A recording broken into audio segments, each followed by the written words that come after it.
Hi guys, welcome to my YouTube channel or welcome back to my YouTube channel. How I love being a woman.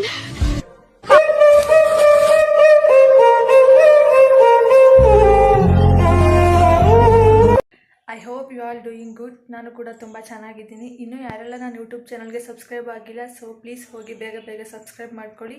ಹಾಗೆ bell icon click ಮಾಡೋದನ್ನ ಮರಿಬೇಡಿ. ಯಾಕಂದ್ರೆ ನಾನು ಹಾಕೋ ಪ್ರತಿ video ನಿಮಗೆ ನೋಟಿಫಿಕೇಶನ್ ಬರುತ್ತೆ. ಸೊ ನೀವು ಅಲ್ಲಿಂದ ಡೈರೆಕ್ಟ್ ಆಗಿ ನನ್ನ ವಿಡಿಯೋನ ನೋಡ್ಬೋದು. ಇವತ್ತಿನ ವಿಡಿಯೋ ಏನಪ್ಪ ಅಂದರೆ ಇವತ್ತು ನಾನು ಕುಕ್ ಮಾಡ್ತಾಯಿದ್ದೀನಿ. So cooking blog. ಏನು ಕುಕ್ ಮಾಡ್ತಾಯಿದ್ದೀನಿ ಅಂದರೆ ಶಾವಿಗೆ ಉಪ್ಪಿಟ್ಟು ಮಾಡ್ತಾಯಿದ್ದೀನಿ. ಸೊ ಬನ್ನಿ ಹೇಗೆ ಮಾಡ್ತೀನಿ ಅಂತ ನಿಮಗೂ ತೋರಿಸ್ತೀನಿ. ಆಲ್ರೆಡಿ ಇಲ್ಲಿ ಚಿತ್ರಾನ್ನ ಉಂಟು, ಬಟ್ ಆದರೆ ನಾನು ಚಿತ್ರಾನ್ನ ತಿನ್ನಲ್ಲ. ಸೊ ಅದಕ್ಕೆ ನಮ್ಮ ಅಮ್ಮನಿಗೂ ನನಗೂ ಶಾವಿಗೆ ಉಪ್ಪಿಟ್ಟು ಮಾಡೋಣ ಅಂತ ಒಂದು 4 ಸಲ ಯೂಟ್ಯೂಬ್ ವಿಡಿಯೋ ನೋಡಿದ್ದೀನಿ ಯಾವ ಥರ ಮಾಡೋದು ಅಂತ. ಫಸ್ಟ್ ಟೈಮ್ ಟಿಫಿನ್ ಮಾಡ್ತಾಯಿದ್ದೀನಿ, ಹೇಗೆ ಬರುತ್ತೆ ಅಂತ ಗೊತ್ತಿಲ್ಲ. ಬನ್ನಿ ನೋಡೋಣ. ಇವಾಗ ಫಸ್ಟ್ ಏನು ಮಾಡ್ತೀನಿ ಅಂದರೆ ಒಂದು ಪ್ಯಾಕೆಟ್ ಆಲ್ರೆಡಿ ಇದೆ, ಸ್ವಲ್ಪ ಮಾಡೋಣ ಅಂತ ಅಷ್ಟೇ. ಮತ್ತು ಹಳೆದ್ರಾಗ ಒಂದು ಸ್ವಲ್ಪ ಇದೆ. ಸೊ ಇದನ್ನು ಫಸ್ಟ್ ಇವಾಗ ನಾನು ಹುರಿತೀನಿ.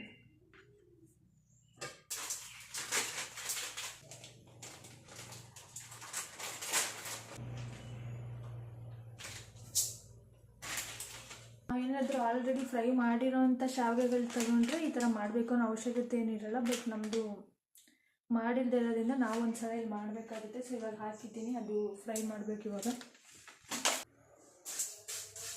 ಲೋ ಫ್ಲೇಮಲ್ಲಿ ಇಟ್ಕೊಂಡು ಬ್ರೌನ್ ಕಲರ್ ಆಗೋವರೆಗೂ ಹುರ್ಕೊತಾ ಇದ್ದೀನಿ.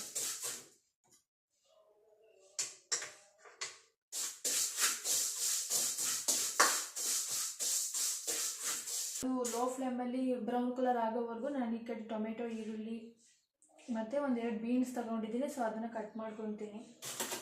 ಕಟ್ ಮಾಡೋಣ. ನಮಗೆ ಬೇಕು ಅಂದರೆ ಇನ್ನೂ ತುಂಬ ವೆಜಿಟೇಬಲ್ಸ್ ಎಲ್ಲ ಹಾಕ್ಬಿಟ್ಟು ಮಾಡ್ಕೊಬೋದು. ಬಟ್ ನಾನು ಅಷ್ಟೊಂದೆಲ್ಲ ಹಾಕಿ ಬೇಯಿಸೋಷ್ಟೆಲ್ಲ ಪೇಷನ್ಸ್ ಇಲ್ಲ. ಸೊ ಅದಕ್ಕೆ ಇವಾಗ 1 ಟೊಮೆಟೊ, 1 ಈರುಳ್ಳಿ ಮತ್ತು 3 ಬೀನ್ಸ್ ತೊಗೊಂಡಿದ್ದೀನಿ ಅಷ್ಟೇ. ಇವಾಗ ಇದನ್ನ ಚಿಕ್ಕದಾಗಿ ಕಟ್ ಮಾಡಿ ಇಟ್ಕೊತೀನಿ. ಬೇರೆ ಕುಕ್ಕಿಂಗ್ ಎಲ್ಲ ಟ್ರೈ ಮಾಡೋಣ ಅಂತ ಅಂದ್ಕೊಂಡಿದ್ದೀನಿ. ನೋಡೋಣ ಯಾವ್ಯಾವ ಕುಕ್ಕಿಂಗ್ ಟ್ರೈ ಮಾಡ್ತೀನಿ ಅಂತ. ಇವಾಗ ಒಂದು ಸ್ವಲ್ಪ ದಿನದ ಮಟ್ಟಿಗೆ ಬ್ಲಾಗ್ಸ್ ಎಲ್ಲ ಮಾಡೋದು ಒಂದು ಸ್ವಲ್ಪ ಕಷ್ಟ. ಯಾಕಂದರೆ ವರಮಹಾಲಕ್ಷ್ಮಿ ಹಬ್ಬ ಸ್ಟಾರ್ಟ್ ಆಗ್ತಾ ಉಂಟು. ವರಮಹಾಲಕ್ಷ್ಮಿ ಮಾಡೋರಿಗೆಲ್ಲ ಗೊತ್ತಿರುತ್ತೆ, ಮನೆಯೆಲ್ಲ ಒಂದು ಸಲ ಫುಲ್ ಡೀಪ್ ಕ್ಲೀನ್ ಮಾಡಬೇಕು. ನಮ್ಮನೆ ಮಾಡೋತ್ತಿಗೆ ಅದಕ್ಕೆ ಬೇಕು ಒಂದು 2 ವೀಕ್ಸ್ ಫುಲ್ಲು ಬೇಕು. ನಾವು ಮಂಡೆಯಿಂದ ಸ್ಟಾರ್ಟ್ ಮಾಡ್ತೀವಿ. 21ಗೆ ಇರೋದು ಹಬ್ಬ. ಸೊ ಅಲ್ಲೇ ಹೋಗುತ್ತೆ. ಇನ್ನು ಹಬ್ಬ ಮುಗಿದ್ಮೇಲೆ ಮಾಡೋಕ್ಕಾಗೋದು ಬ್ಲಾಗ್ಸ್ ಎಲ್ಲ.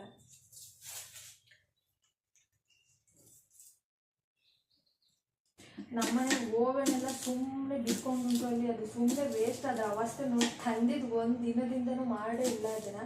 ಸೊ ಅದಕ್ಕೆ ಅದರಲ್ಲಿ ಕೇಕು ಪಪ್ಸ್ ಎಲ್ಲ ಟ್ರೈ ಮಾಡಬೇಕು ಅಂತ ಇದ್ದೀನಿ. ನೋಡೋಣ ಯಾವಾಗ ಕಾಲಕ್ಕೆ ಕೂಡ ಬರುತ್ತೆ ಅಂತ ಅವಾಗ ಟ್ರೈ ಮಾಡಬೇಕು.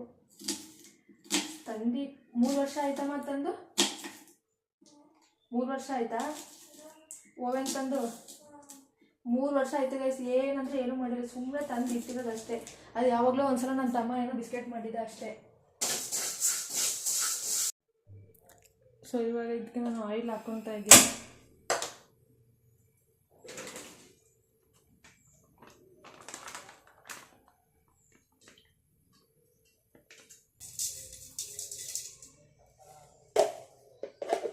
ಇವಾಗ ಈರುಳ್ಳಿ ಹಾಕ್ತಾಯಿದ್ದೀನಿ.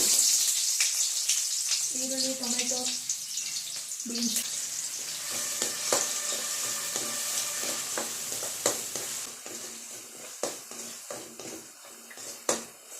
ಚೆನ್ನಾಗಿ ಫ್ರೈ ಆಗ್ತಾ ಉಂಟು.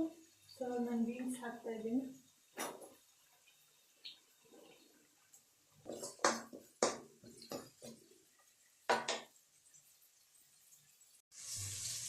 ಅಷ್ಟೇ ಸಿಂಪಲ್ ಹಾಕೋಯ್ತು. ಇವಾಗ ನೆಕ್ಸ್ಟ್ ಅದಕ್ಕೆ ಹುರಿದಿಟ್ಕೊಂಡಿರೋಂಥ ಶಾವಿಗೆನ ಹಾಕಿಬಿಟ್ಟು ಸ್ವಲ್ಪ ನೀರು ಹಾಕ್ಬಿಟ್ಟು ಉಪ್ಪು, ಖಾರದ ಪುಡಿ ಎಲ್ಲ ಹಾಕ್ಬಿಟ್ಟು ಕುದಿಸಿದ್ರೆ ಮುಗೀತು. ಅಷ್ಟೇ ಶಾವಿಗೆ ಉಪ್ಪಿಟ್ಟು, ಸಿಂಪಲಾಗಿ. ಸೊ ಬಟಾಣಿನ ನೀರಲ್ಲಿ ನೆನೆಸೋಕ್ಕೆ ಮರ್ತೋಯ್ತು ಮೀನ್ಸ್ ನನಗೆ ಗೊತ್ತಿರಲಿಲ್ಲ ಇವತ್ತು ಮಾಡ್ತೀವಿ ಅಂತ. ಸೊ ಅದಕ್ಕೆ ನಾನು ಕಡಲೆಕಾಳು ನೆನೆಸಿದ್ದೆ, ಅದನ್ನೇ ಹಾಕ್ಬಿಟ್ಟು ಮಾಡ್ತಾಯಿದ್ದೀನಿ. ಹೇಗೆ ಬರುತ್ತೆ ಅಂತ ಟೇಸ್ಟ್ ಗೊತ್ತಿಲ್ಲ, ಹೊಸದಾಗಿ ಟ್ರೈ ಮಾಡ್ತಾ ಇರೋದು. ನೋಡೋಣ, ಚೆನ್ನಾಗಿರ್ಬೋದು ಮೇ ಬಿ. ಯಾಕಂದರೆ ಕೆಲವೊಂದು ವೀಡಿಯೋಸಲ್ಲಿ ಅವ್ರು ತೋರಿಸೋಂಥ ಇಂಗ್ರೀಡಿಯೆಂಟ್ಸ್ಗಳು ನಮ್ಮ ಹತ್ರ ಇರೋದೇ ಇಲ್ಲ. ಅದೆಲ್ಲ ತಂದು ಮಾಡೋತ್ತಿಗೆ ತಿನ್ನಬೇಕು ಅನ್ನೋ ಮೂಡೇ ಹೋಗಿರುತ್ತೆ. ಸೊ ಅದಕ್ಕೆ ಸಿಂಪಲ್ಲಾಗಿ 1 ಟೊಮೆಟೊ, ಈರುಳ್ಳಿ, 4 ಬೀನ್ಸ್, ಕಡಲೆಕಾಳು ಇಷ್ಟರೆಲ್ಲ ಶಾವಿಗೆ ಉಪ್ಪಿಟ್ಟು ಮಾಡೋದನ್ನ ತೋರಿಸ್ತಾ ಇದ್ದೀನಿ. ಚೆನ್ನಾಗಿ ಬಂದರೆ ನೀವು ಟ್ರೈ ಮಾಡಿ, ಇಲ್ಲ ಅಂದರೆ ಬೇಡ. ಉಂಟು ಟೇಸ್ಟ್ ಹೆಂಗುಂಟು ಗೊತ್ತಿಲ್ಲ, ಸ್ಮೆಲ್ ಮಾತ್ರ ಸಖತ್ತಾಗಿ ಬರ್ತಾ ಉಂಟು. ಏನು ಮಿಸ್ಟೇಕ್ ಆಗಿರೋದಂದರೆ ಇದಕ್ಕೆ ಖಾರದ ಪುಡಿ ಹಾಕ್ಬಾರ್ದಿತ್ತಂತೆ, ಮೆಣಸಿನ್ಕಾಯಿ ಹಾಕ್ಬೇಕಿತ್ತಂತೆ. ನಾನು ಮೆಣಸಿನ್ಕಾಯಿನ ಸ್ಕಿಪ್ ಮಾಡಿಬಿಟ್ಟು ಖಾರದ ಪುಡಿ ಹಾಕಿದ್ದೀನಿ. ನೋಡೋಣ ಹೊಸದಾಗಿ ಟೇಸ್ಟ್ ಹೆಂಗಿರುತ್ತೆ. ತಗೋ ಕಡಲೆಕಾಳು ಬೆಂದಾಯ್ತಾ ನೋಡು. ಶಾವಿಗೆನ ಅದ್ರಲ್ಲಿ ಹಾಕ್ಬಿಟ್ಟು ಒಂದು 5 ನಿಮಿಷ ಬೇಯಿಸಿದ್ರೆ ಮುಗೀತು, ನಮ್ಮ ಶಾವಿಗೆ ಉಪ್ಪಿಟ್ಟು ರೆಡಿ. ಸೊ ಇವಾಗ ಇದನ್ನು ಹಾಕ್ತಾಯಿದ್ದೀನಿ ನಾನು.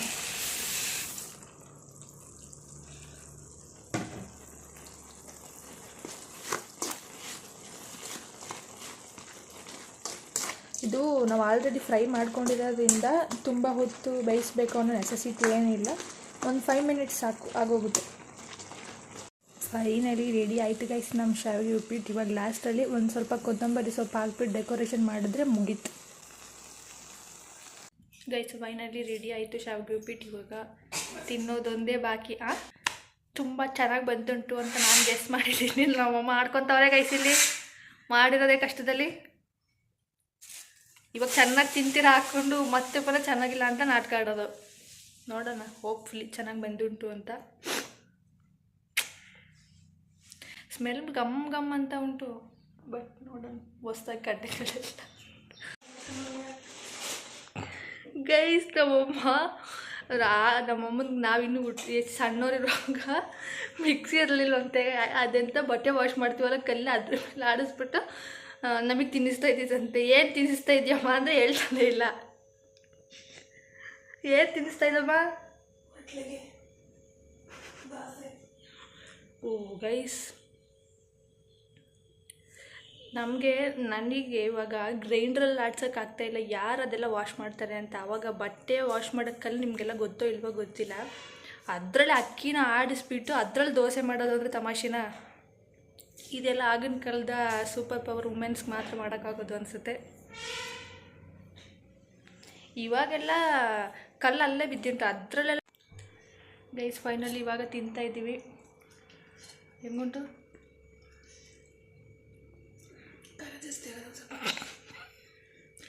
ನಾನು ಹೇಳಿಲ್ವಾ ಗೈಸ್, ಅದು ಸ್ವಲ್ಪನೇ ಹಾಕಿದ್ದು, ಬಟ್ ಅದು ಜಾಸ್ತಿ ಖಾರ ಆಗುಂಟು. ಮತ್ತು